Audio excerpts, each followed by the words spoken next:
Hi, I'm Austin Schmidt, and I work as a hospital staffing surveyor in Oregon Health Authority's hospital staffing program. OHA's hospital staffing complaint system is how Oregon's hospital staffing laws, including the updates in 2023's House Bill 2697, are enforced in Oregon. In this video, we will describe the civil monetary penalties that apply to violations that occur on or after June 1st, 2025. The penalty schedule is set out in Oregon Revised Statute 441.792 subsection 1. It specifies that for the first violation in a 4-year period, the hospital receives a warning.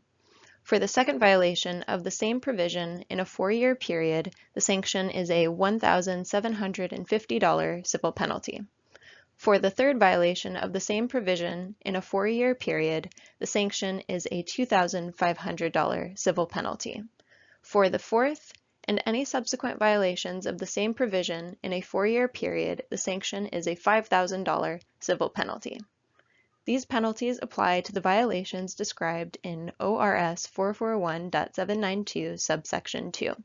For more information on the violation types, check out the OHA hospital staffing short titled Types of Violations. There is a second penalty schedule in ORS 441.792 subsection 3.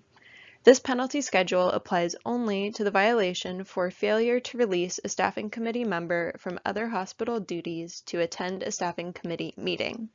It specifies that for the first violation, the hospital receives a warning. For the second and any subsequent violations, the sanction is a $500 civil penalty. At the end of every investigation, OHA issues a report as described in ORS 441.791 subsection 2D. The report summarizes the complaint, includes the nature of the alleged violations, and includes OHA's findings and factual bases for findings. These reports do not include the name of any complainant or patient. The report is sent by OHA to the hospital administrator, the appropriate staffing committee co-chairs, the exclusive representative, and, for nurse staffing investigations, the chief nursing officer. The report is sent separately to the complainant. Reports are also posted on OHA's hospital staffing website. There is more information about the reports in the OHA hospital staffing short titled Anatomy of a Hospital Staffing Investigation Report. After the report is done, OHA issues a Notice of Intent to Issue Warning or Notice of Intent to Assess Civil Monetary Penalties if the report found noncompliance. These notices will indicate how many violations there were, whether there are any prior violations of the same type within a 4-year period, and what the sanction OHA is intending to issue is. The process for imposing civil penalties is set out in ORS 441.793. Hospitals may request an administrative hearing to contest any sanction. A civil penalty becomes final only after the hospital has received the notice and has had the opportunity to contest the proposed action by OHA.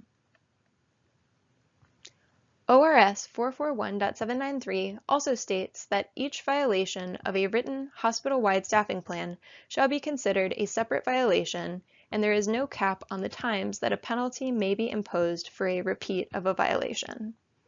When calculating violations for failure to adopt a staffing plan, the failure to have a hospital-wide staffing plan on a single date is a single violation. For example, imagine OHA receives a complaint alleging that a specific hospital did not have an adopted staffing plan in the emergency department on June 1st, and a complaint alleging that the same hospital did not have an adopted staffing plan in a med-surg unit on the same date. The agency would be required to investigate both of these complaints. If the investigation found that the staffing committee had not adopted a staffing plan for one or both of these units, these two allegations would result in a single violation for failure to adopt a hospital-wide staffing plan on June 1st. As a second example, imagine OHA received a complaint alleging that a specific hospital did not have an adopted staffing plan in the emergency department on June 1st, and another complaint alleging that the hospital did not have an adopted staffing plan in the emergency department on June 2nd. If the investigation found that the staffing committee had not adopted a staffing plan for this unit on both of these dates, these two allegations would result in 2 violations for failure to adopt a hospital-wide staffing plan on June 1st and June 2nd. For more information about hospital staffing requirements and hospital staffing resources such as frequently asked questions, webinars, and hospital staffing shorts, visit the hospital staffing website at www.healthoregon.org/hospital staffing. Thank you.